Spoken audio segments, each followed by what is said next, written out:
Downs, I'm proud to support Three Beards Media, and I would love to work with you. If you need merchandise for your company, organization, band, softball team, whatever, I can help. From name brand apparel to promotional items, large orders or small, online stores, and more, I can help your brand stand out. AKC Marketing is local, based in Johnston, and we are an employee-owned business, so our costs are low and our turnaround times are fast. But most importantly, we give you personal service to make sure you get exactly what you're looking for. Email me at andrew@akcmarketing.com or find me on social media and let's make some cool stuff together. Now sit back and enjoy this Three Beards Media podcast.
Welcome back to In the Side of the Storm, where we talk all things Cyclones. I'm your host, Dave Larson, sitting in the AKC Marketing Studio with Andrew Downs and sponsored by Revelton Distillery and our new friend at Green Beret Realty, Dan Douglas, here with my Storm Team partners, Brent Curvey and Marcus Pfizer. Gentlemen, how are you? Wonderful. Great. Wonderful. Great week for the Cyclones. Yes. It's a Cyclone Nation again, baby. Cyclone State, my bad. We've now won 2 of the last 3. I think we just ended at that in the discussion there. It's all about what's happened recently, not all those 30 and 40 years back. It's about right now. That's right. That's right. You know, we've got some really cool sponsors. Thank you to Dan Douglas with Green Beret. We're broadcasting live just outside your front door there, Brent, in Urbandale at Coach's Kolaches. Had a good time. We had Conrad Hawley with the men's basketball team, the CEO, stopping by and very literally was holding babies and shaking hands, and it was good to see him. And he's a lot, I don't know, he's a lot thinner and just more sleek than you see him on the bench at men's games. It was really cool to see Conrad there at the game. Or at the event there, Brent? Yeah, I thought he was gonna be like 6'9". I didn't scout him to see how tall he was, but I was like, oh, but he's just like a normal dude. Like, oh, that's cool. Yeah. I didn't feel like a midget, like I'm sure I will standing next to Marcus. But next to Conrad, I was like, oh, this is cool. We can have a friendship because you got friends that are too tall. You can't dap them up and bring it in because then. A guy like me, I'm in the middle of your chest and stuff. That's never cool to me.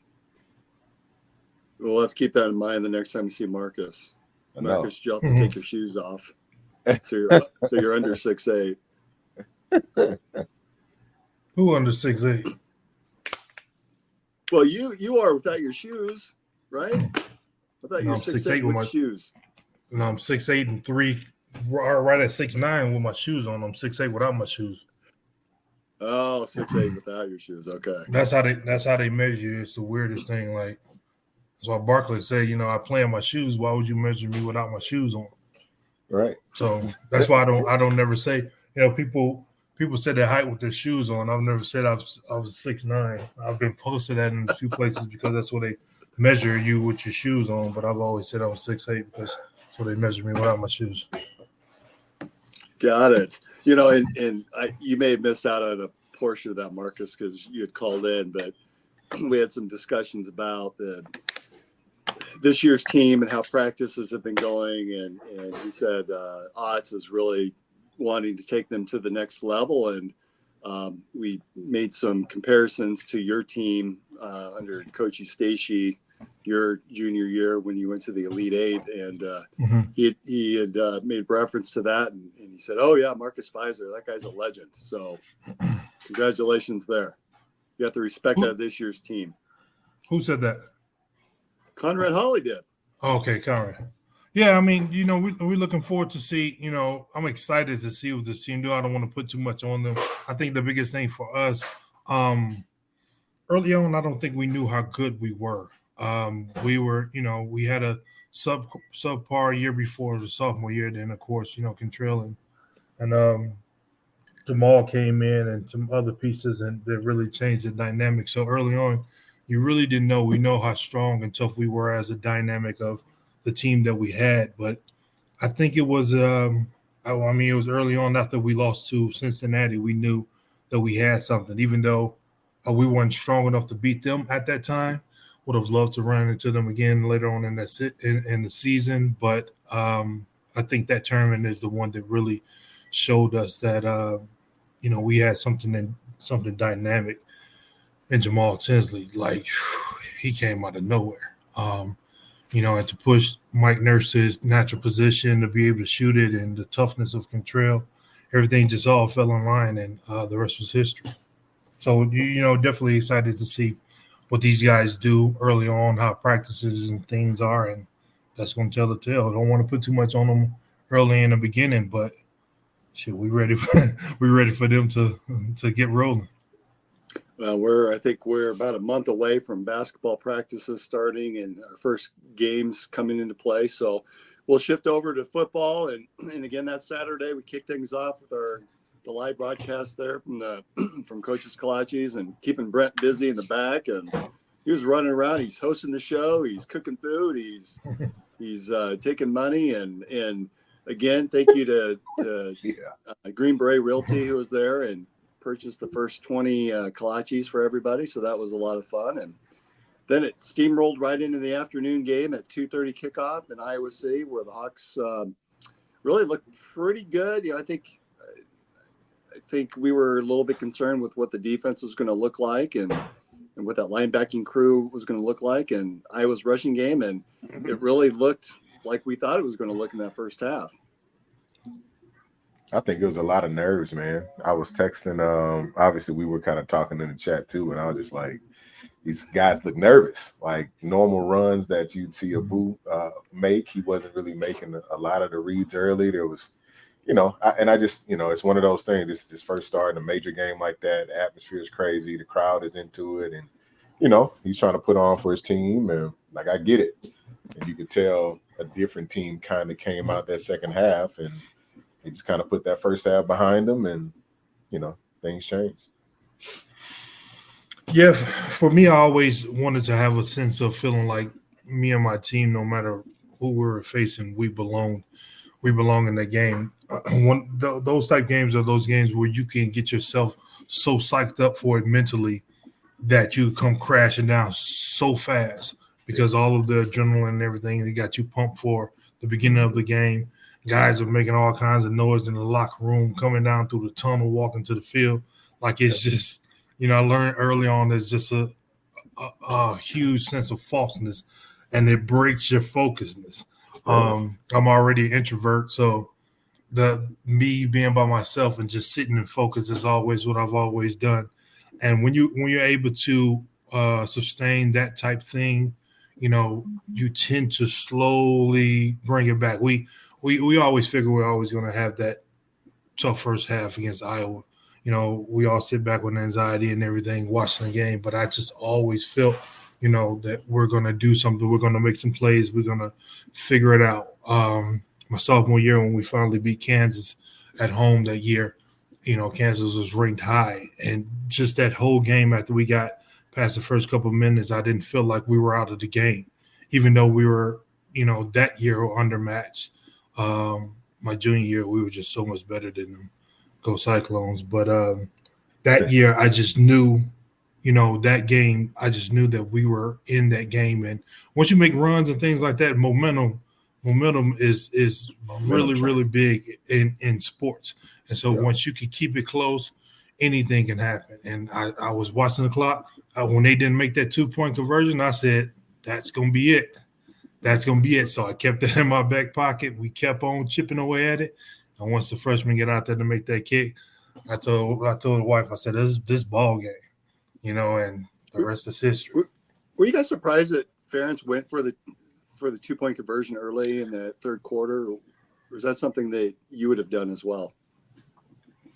Oh, because it was they had 2 field goal. Wait. So I wouldn't have. Oh, it would have made it 14. So yes, that makes sense. So it would have made it 14.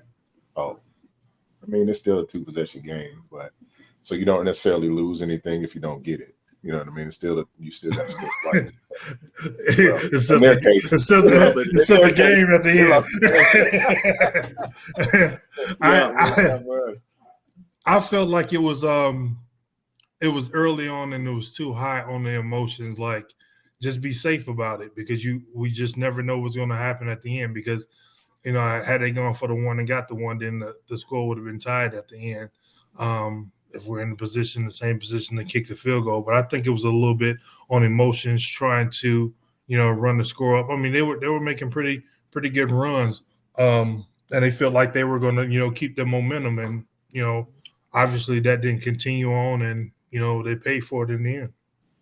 Well, and really it was a tale of two very different halves, both offensively and defensively. I mean, we were pinned back on the first 2 possessions within the 5-yard line and even closer to the 2 or 3 yard line, and really could get nothing going. Iowa's running game looked really sharp. We were concerned about our defense. And then we missed field goal by the freshman who later came back and certainly redeemed himself and became the hero of the day. But that first half was totally different from the second half, where defensively we just buckled down and didn't give Iowa anything. And offensively, Mouse, who has been on this show, it's like he was using the first half as a trial balloon to see what he could get away with and see what the Iowa defense was going to do. And then just threw caution to the wind and said, this is my game now. Yeah, Brent would know better than me in the football aspect side of it all. And as the players, we may not get it, may not understand, but that's why it's always good to trust the system and can continue, because the coaches are seeing more than what we're seeing. So just stay with the game plan, stick with it. Again, the excitement of coming out, they're not going to keep the same momentum. They're not going to keep the same hypeness and everything that's going on. And once we slow it down and steady chip away at it, then, anything can happen. Yeah. I mean, you can tell he kind of he started getting a little fancier, like on that touchdown to Higgins. Like they, lined up in the 3-back formation and shifted out, right? So it's one of those things where early on, I'm sure he noticed the nerves too. Like, damn, Rocco's getting the ball out quick. Nobody's really getting open. The windows are super tight. It's super high emotions in that second half. It's like, all right, kind of had that breather. Defense did a really good job on 2 of those drives and held them to field goals instead of touchdowns, because they gave up a ton of yards early on. That was the first half. Gave up a ton of yards early on, but we held them to field goals, and that was huge. People don't understand. We should have been down 21-0, but the defense kind of locked in, and that's the reality. Is that's what kept us in the game. And you can tell that the second half, when Mouse got a little comfortable, like, all right, you guys look like you're settling in. Abu could see the field better, and he's started making cuts, and he had that nice like a 10-yard run or something like that for the touchdowns. He can see, all right, starting to settle in. Good things are happening. Now let's start moving the ball like we know we can. And he opened it up a lot, and that changed everything, because now you could tell the defense was kind of on their heels. Like, wait a minute, like we were doing the punching, now we're getting punched. Like, how do we respond to that? And I think that's what ultimately kind of led to that momentum happening for us, the big pick, and things just kept going. That once that momentum train starts, it's hard to stop it. And we talked about that last week too, the power of momentum in a game, and that certainly happened in the second half for us. And Brent, you made reference to the defense, and boy, Dominic Orange, the big citrus. I saw flashes of Brent Curvey in there. He was a man among boys in that second half. Yeah, he was, man. I mean, that's how he should have played early. But again, that first half, I feel like they did enough. You know what I mean? And it wasn't as comfortable. But that second half, it was like, all right, we know who we are. There's no point of being afraid. Like we got nothing to lose. Let's play how we're supposed to. And that dude is different. You know, when he decides to go, he's a problem. He's like that. I mean, if anybody ever watched, Vince Wilfork, he just reminds me so much of him and how he can wreck a game right now at any point. You know what I mean? He's the first person to see the ball move, essentially being right there on it, and he can affect so much, man, right in the middle. But with him waking up, that helped a lot because he's a big leader on the defense too. That's a great comparison with Vince Wilfork. I mean, we're talking about a guy that had a lot of success in New England and went to multiple Super Bowls with them and really was that team leader on that defense. And Dominic Orange is really that standout right now. And he's right in the middle, so you can't miss him. And he's a big guy. And he stuffed a couple different runs by Iowa as they got closer to that goal line. Instead of 7 points, they got 3. That's a big difference in a game like this. Huge. I was also mildly surprised, particularly in the second half, and I'm sure that there are some changes that I, as a layman, maybe didn't see on the offensive line. But, coming into this game, there were some questions on how the offensive line would hold out against the Iowa defensive front. I felt like they did a pretty decent job even in the running game. I was less concerned with the passing game, but in the running game, I felt like we had a couple of holes. And I'm not saying we needed a semi-truck to go through there, but Sama seemed to run the ball pretty well, and that the backup, Jalen Jackson, 12. Jackson, right? Yeah. Oh, he was really impressive. He has that little bit of giddy up to him. Oh yeah. He's real sticky. Like he can stop on the dime, change direction real quick, and that's a big change. He runs really low. Pad level is way lower to the ground.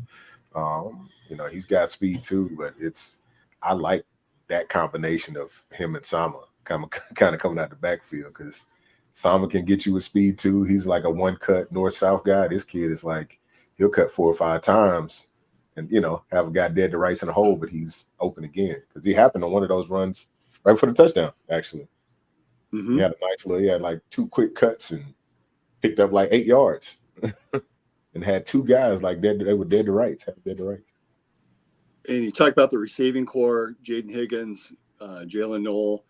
Higgins on that touchdown grab, he just took it away from the defender. And is that guy a pro or what? I mean, to be able to. I've seen the replay a couple different times in a couple different angles, and you look at it and you pause the video. The defender had the ball. Oh, yeah. Higgins just said, "Nope, thank you." Yeah, I mean that's man amongst boys. It's like if it's a 50-50 ball, I'm not losing. Like that's just the mindset, and you can tell that's what he had. At that mindset, that was a nasty, takeaway from him. And I like his little celebration after, like he did the clown thing in the camera. I loved it. That was great. I was also impressed with Cale Brzezina, the freshman, the true freshman that he was injured, did not play against North Dakota, but really played well. I thought played exceptionally well, especially for a freshman. And on top of that, he was a guy wearing the green dot, so he was receiving the plays from John Heacock, and that's a pretty important position for any defense, much less to have a freshman doing it. I thought he played very well, and I can see where the coaches have been raving that he's as good of any freshman linebacker that we've ever had. And we can look back at some really good, from Willie Harvey to Mike Rose, and Cale Brzezina seems to be the next in line. Yeah, they do a good job too. Just on the basic technique stuff, man. You can tell the guy was smart, and the middle linebackers are essentially the quarterbacks of the defense. So they're in charge of communication and making sure guys are lined up and getting people in the right place. And you got Frailer on the back end, or is it Frailer? But we got Bo on the back end, handling the DBs, and they're such a veteran group. So this is probably the perfect situation for him to come into. Veteran D lineman up front, veteran secondary there. So it's probably the perfect storm for him to kind of walk into. So if he is wrong, he's got backup, right? Somebody can kind of check him and help keep him in line. But I thought he did really well all over the field, made a bunch of tackles, and looked good. Hey, Marcus, at what point in that second half did you go, I think we got this? Maybe it wasn't necessarily the kick. I think that's the obvious. But was there a point in the second half where you thought, I think we can win this game for real? It wasn't no particular point in the second half, but before the half, going into the second half, I started to see that I was starting to slow down. Like it wasn't, the pop like it was before. I saw Rocco started to settle in and was trying to make, more crisp, cleaner plays and things like that. So feeling that way, being on the road, like I told you, I love playing on the road. You don't have the same expectations as it is being at home. You're just you against the opposing team and the fans. So I just really, really felt good about it. I knew it was going to be 68-0. I called that from the beginning. To me, I don't care what the score said. It's 68-0, but I just felt really, really good about, having them. You cannot even be ahead, but you can really feel like, people say, well, we got them right where we want them. Well, we losing. You don't get it. You don't understand. It doesn't matter. Like you can feel as a player the dynamic of everything changing, and as long as you stay the course, you got the name of the game is having more points than the other team by 1 point. And as you can see, we did that and we won the game. So same way in basketball, same way was in football. All we got to do is keep it close. What we need to keep it slide up under the radar and then pop out when we need to and win the ball game. And that's where it was. And that one right there felt good. It felt better than the one even, 2 years ago, last time that we were in Iowa. That one felt good because it felt like now we're starting to, Brock and the rest of those guys are gone. We're starting to settle into the next generation of players that's there and understanding, how good we can be. And that one really, really felt good on top of it being Iowa. Denny, I saw Denny Ryan, who's a faithful viewer and listener. We met Denny at the event on Saturday as well. It was good to see you, Denny, and nice to meet you and your dog who stopped by. But he points out that the interception that Darian Porter had in that second half for him was the turning point. And I completely agree on that. That was a big play. And I think the Noel touchdown pass, the 75-yarder, that turned heads and you thought, oh, things just got really interesting very fast. Yeah, that interception started that momentum train, man. That interception was really sexy too. Yeah, it was really sexy. You like that type. You like that type stuff to happen because now the crowd's starting to look like these guys are a little bit better than what we thought. These guys have some flair that we didn't know. Oh wow, 75 yards. Do we got a 75-yard touchdown? Maybe we should be concerned. And then you kick that field goal, you see all of the what the fucks. Right. Ball game now, baby. Where's the trophy? Where's the trophy? Let's go get it. Well, I've seen on social media in the last couple of days that Iowa, that play that Iowa ran where he made that interception was the exact same play that Texas ran against us. So for that defense, and we've got some new guys that are out there playing to recognize that, for the defensive staff to recognize that and to make the adjustment for that play to happen, that's a big win. Yeah. No, that was great. Great play recognition too. I mean, that's film study. That's getting guys in, and there's always like a period. It's like 2 periods a week that you put in practice of plays that beat you up from weeks before, because that's what the best coordinators do. They'll find a way to sneak that one in, right? Because they know, well, Texas caught you with that play. It's one of those things where they watch the teams that are successful, formations they run, things they do, and they throw little wrinkles in their own, right, in their own playbook. And looks like that's what Iowa tried, but it's a better job of Haycock making sure they were prepared for that, so that they recognize the tight end running the wheel. We're not leaving him alone again like we did that last game. And you see the success of what happened there with Porter, sneaking back in that window, closing that thing real quick. So as a defensive player, Brent, were there any similar situations that you faced where you had a game that a team ran something that the coaches and the staff just harped on for the next 2 or 3 weeks? Like, we can't let this happen again, and to help you recognize it if it were to happen again. I can't readily think of it. I know it happened. I just can't readily think of any examples. But I mean, that's just the nature of the game, right? Anytime, I mean, we did the same thing. Like, we scout other teams' defenses, like what beat them. Okay, so they got 3 weeks ago, they got bombed by, this reverse double pass, whatever. Oh well, we might sprinkle that in, practice it a few times and pull it out at the right time. But I'm sure it's happened. I just can't truly recall when, but that's all about preparation, man. You got to have those one-offs. You have to at least go through them a couple times and see them. That way, when they do happen, your body's used to how you respond to them. Yeah. So as a fan, I've sat through a lot of games, a lot of heartbreak. What were your thoughts when the team came out to line up for a 54-yard field goal by a redshirt freshman kicker? What were you two thinking at the time? Ball game. Just like we've seen the clip where Brock was standing up watching the screen. He felt the same way. Ball game. There's no way. There's like I've had situations and feelings like that kick right there. I said, young fella's about to win this one. He's about to win this one. And so you had a lot of confidence that he was going to make it. I had total confidence. I would have bet my last dollar that he was going to make that field goal. Man. To win it, to walk home, he wasn't going back to Ames with that loss. That would have been lost on him, on his foot. He's not going. I can imagine this week for him back on campus time. Oh, come on, man. Come on now. He's a king. He probably got a couple of some roses and a red carpet. NIL deals off that kick. Something. It was something. Pop-Tart sent him something. Well, you got to give him something. I think Chris Shipley has some video of him receiving his award for winning that football game with the 54-yard kick. And you're right, he did receive a bunch of Pop-Tarts. And here's that video now. Oh, man. To a college kid, that's gold. What? Come on now. That's $8 a box. Let me Man. Somebody said, let me get some. Right. Said, you already know. Let me get that. Let me get that. That's big time, man. That's big time. And people don't understand how important special teams are.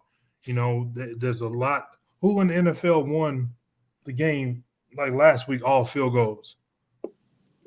Was it a Thursday night game? Was it Pittsburgh? It was Pittsburgh. Yes. Just won. Yes, because they didn't get into a touchdown. Pittsburgh they didn't score a touchdown. All field goals. So that's very important. Like, you can't, people, back in the old school days, you just a kicker, you just a punter. Man, special team, and then they can play for forever. If you got a good niche talent in that, that's very, very important. Super Bowls have been won. Super Bowls have been lost from that. Who is this guy? Here's a video of a familiar face that Cyclone fans are very well aware of. None other than Mr. Brock Purdy. Look at that. Look at that anxiety. That's it. Like he don't have a game. Yes, go! Let's go! Yes! Yes!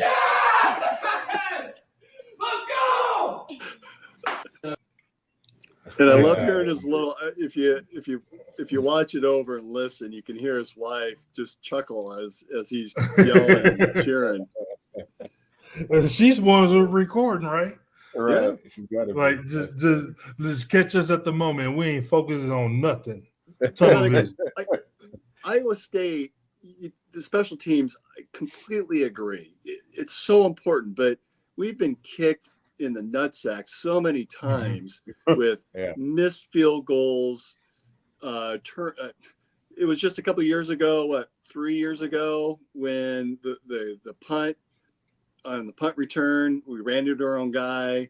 We've missed 2-point conversions. I remember Tony Yelk kicking it over the upright that if we had replay then, the way that we do now would probably be considered good. Just I can go back to the Seneca was in game, and there's just Colorado missed. We were out of. We've had so many We didn't make it opportunities. to the Big 12 championship one year because I literally had no.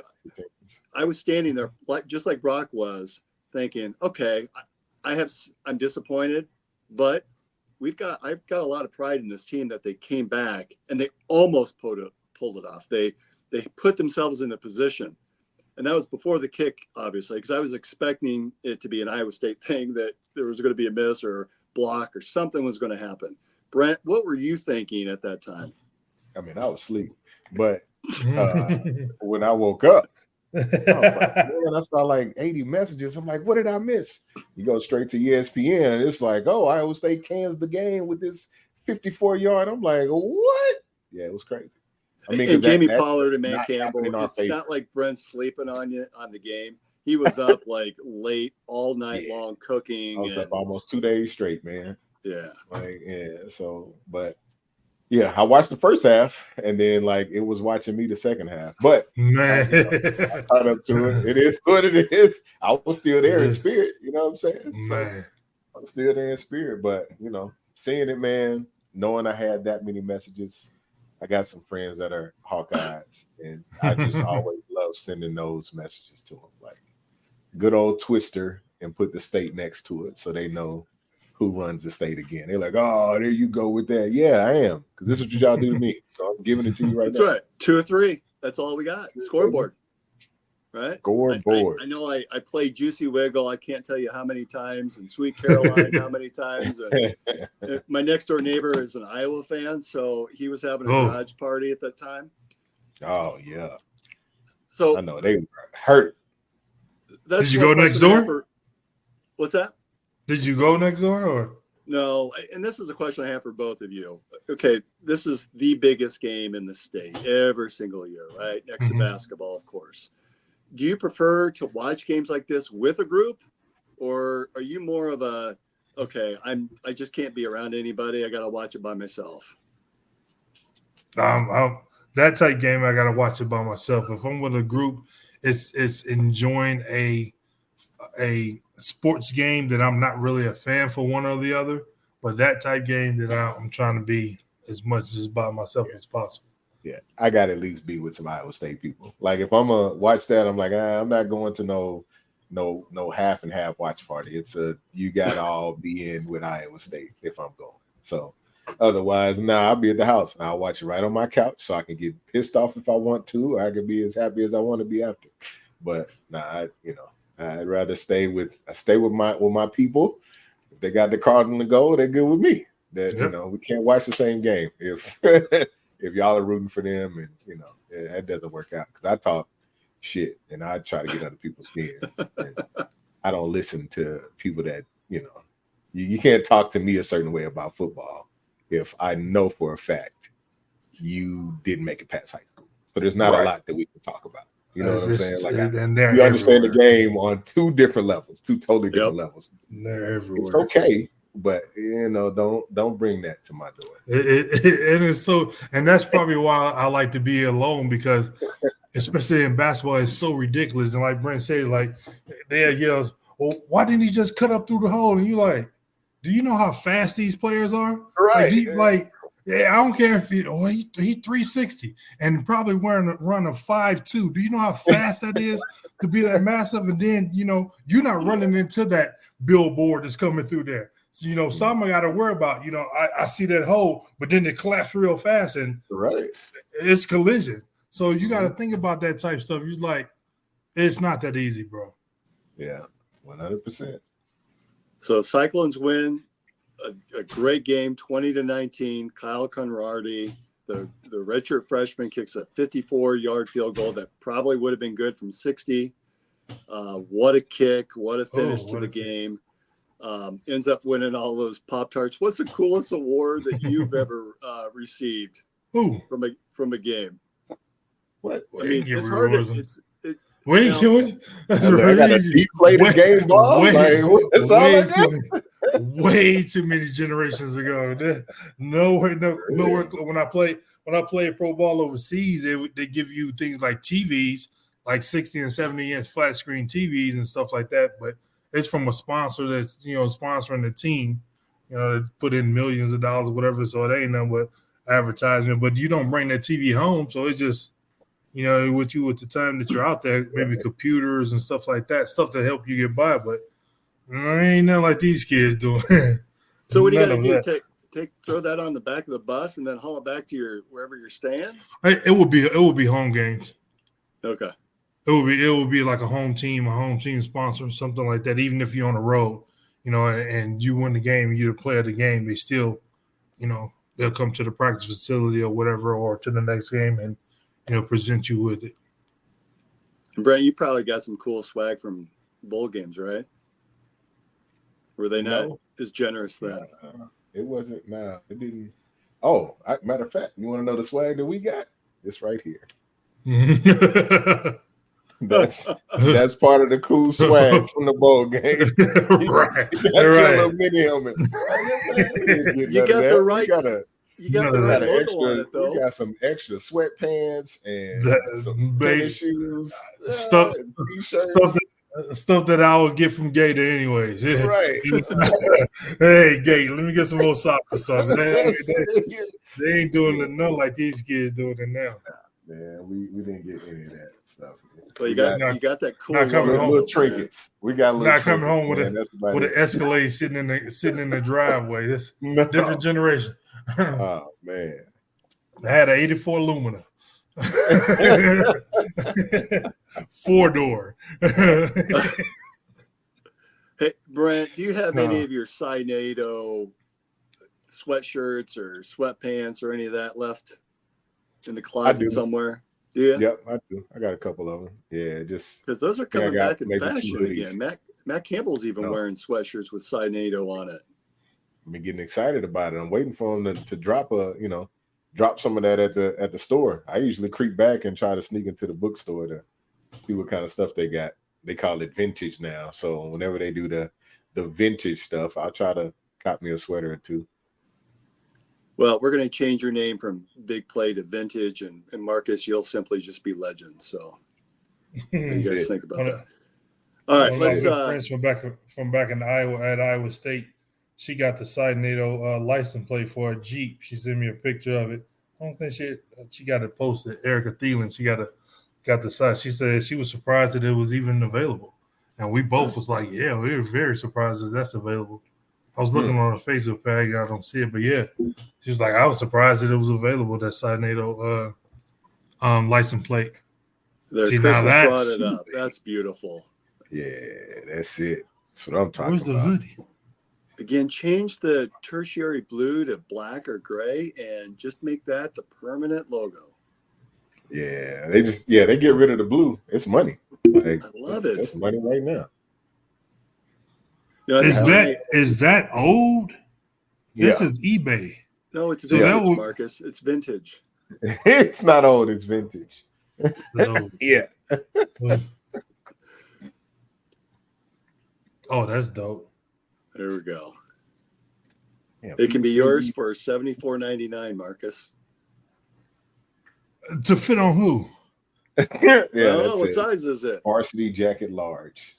It ain't. I don't know. There we go. It's like these area workbooks that I just bought. I just bought a couple of them. And these last pair that just came in were 8.5. My wife's like, that box looks a little small.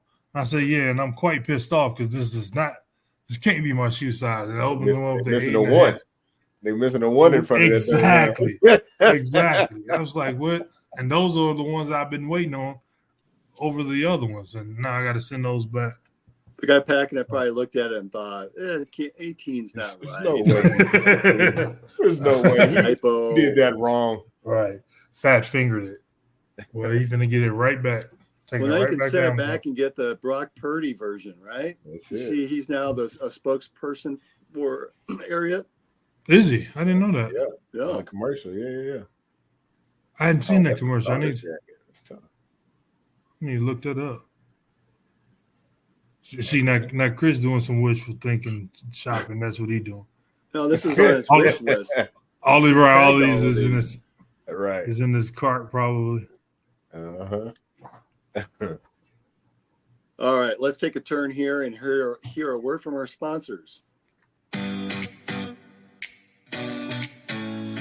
Making great tasting bourbon requires the perfect combination of ingredients, conditions, and time. The longer it rests, the better it tastes. Revelton Distillery's new single barrel bourbon is made from 80% corn, sourced 100% from Iowa farmers.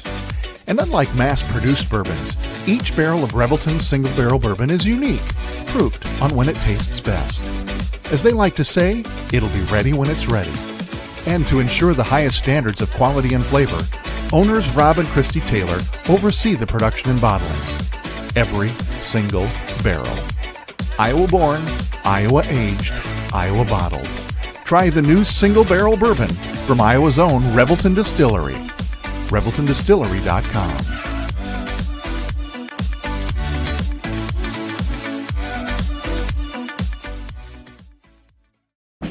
In 2023, a crack Green Beret named Dan Douglas retired his military command and promptly escaped to a full-time career in real estate. Today, this man is wanted by home buyers and sellers who want to survive the process without spending a fortune. If you have a home to sell or want to buy one, maybe you can hire Dan Douglas at Green Beret Realty. You can find him at greenberetrealty.com. greenberetrealty.com. All right, we're back in the AKC Marketing Studios with Brent Big Play Curvey and Marcus, the legend Visor. Brent, we got to change that to vintage, but also this week with that win, the Cyclones have moved up to number 21 in the poll. Number one for us, but getting some love there. Yeah, and then boy. I saw somewhere, and I probably should have pulled it up, but I saw an article as well from The Athletic that they do their own ranking, and Iowa State I think was at 13, which I thought was interesting. One ahead of Oklahoma at 14. So if you get a chance, check that out. Thought that was pretty interesting. That surprised either of you that they were ranked so high by The Athletic? The 13 is a little high to me. I mean, I think we played well enough to win these games, not in the dominating fashion that we would have hoped and wished for. But nevertheless, I figured at least 21 was going to at least flip flop with those Suckeye guys. But we'll see. I just want us to play solid football and not we're 13. We're on the way and then lose focus and then we go on that roller coaster going downhill. So we definitely don't want that.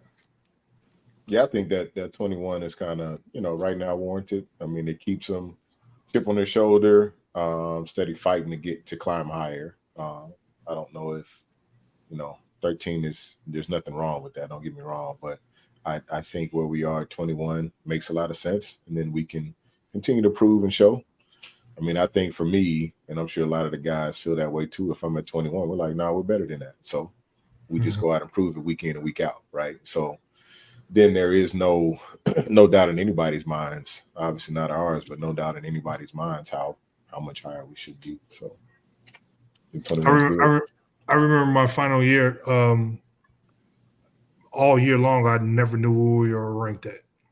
When we lost to Colorado and we lost to Oklahoma, like I didn't know if it made us fall or go back up or what. Like I literally didn't think about. The only thing I was thinking about was winning these hard, tough Big 12 teams that was coming in. We had to go on the road for, and I literally didn't know when we got to the tournament. I didn't know where we were ranked at. None of that ever even mattered to me. So I mean, you can be ranked, not ranked, and knock off the number one team in the nation. So That was my focus. So we lead this week into the bye.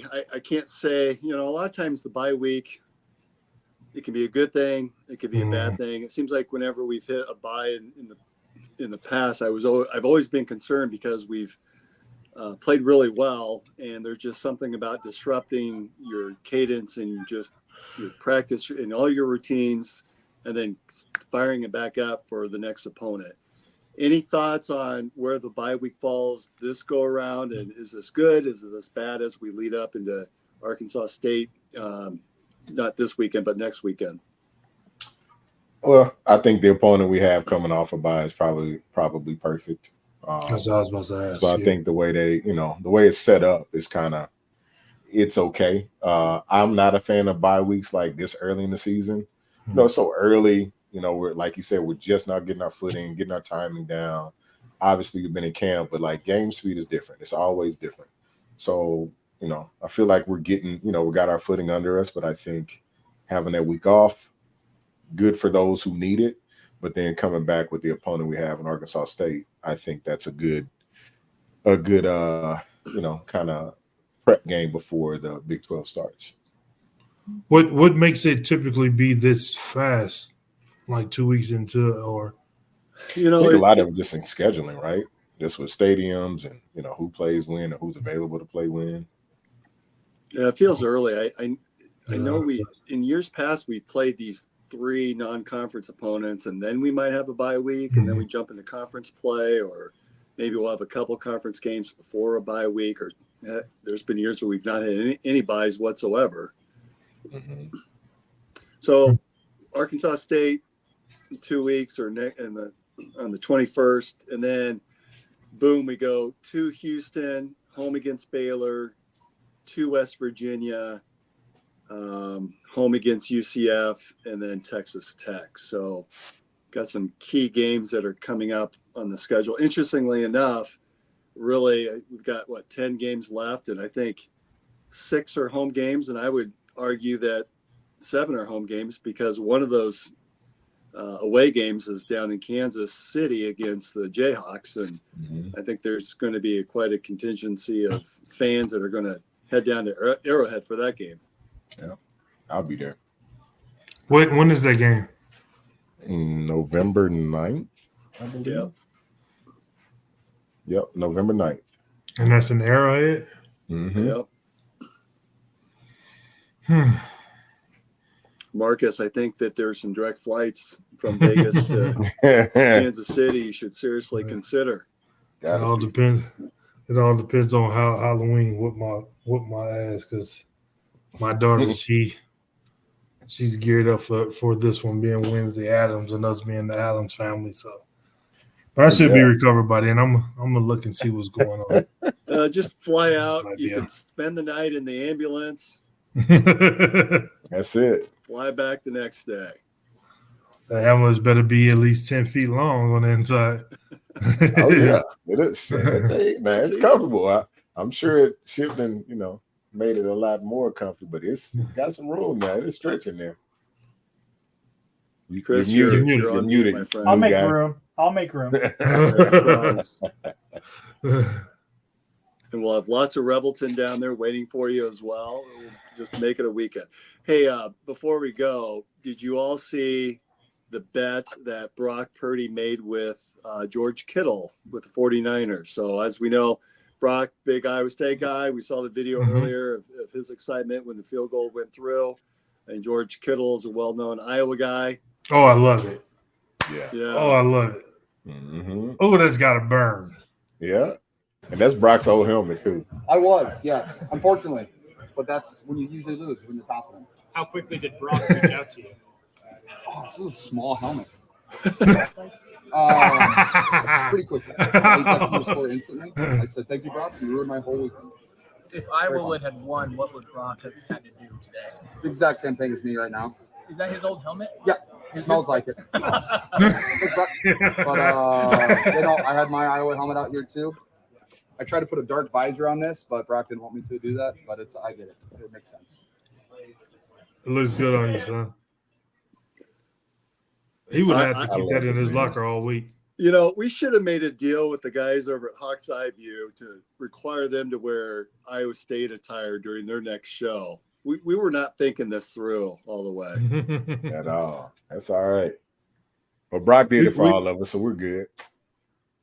When I was playing, I had some run-ins with Kurt Heinrich, down in Kansas, and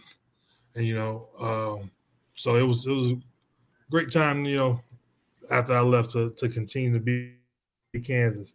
He's like, "Oh no, you gone now," and then when I ran into Nick Collis in the same way, Jamal Tinsley was doing them the same way and stuff. So it's always fun.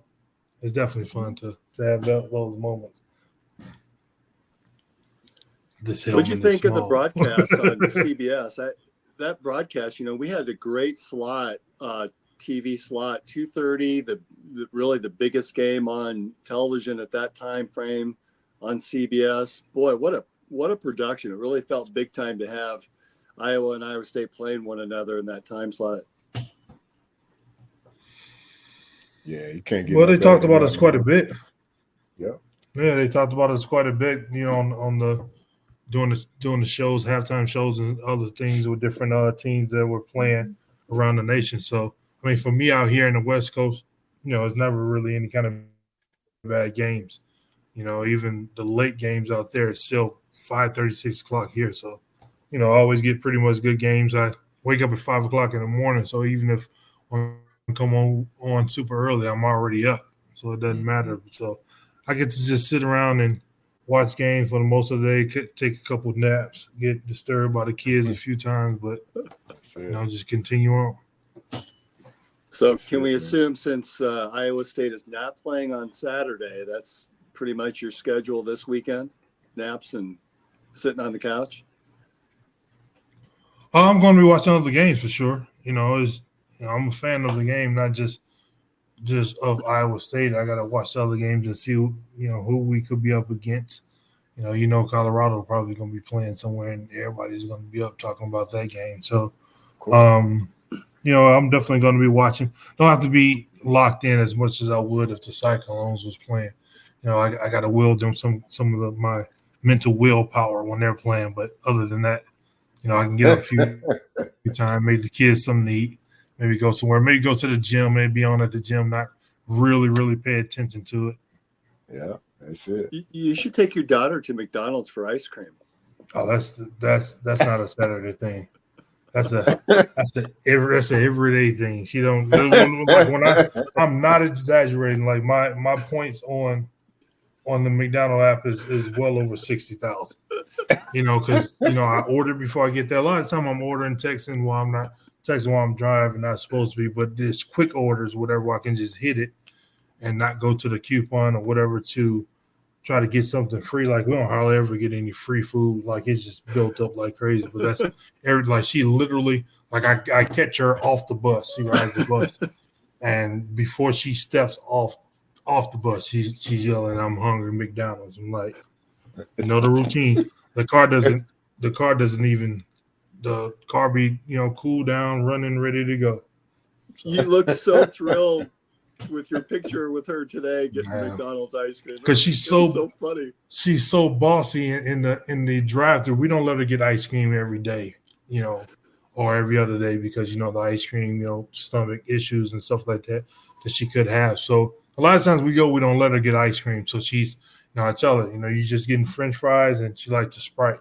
She said, "Okay, Daddy. Soon we get to that window. She got ice cream, and the people know her. We got two McDonald's that's close. One by the job where my wife works.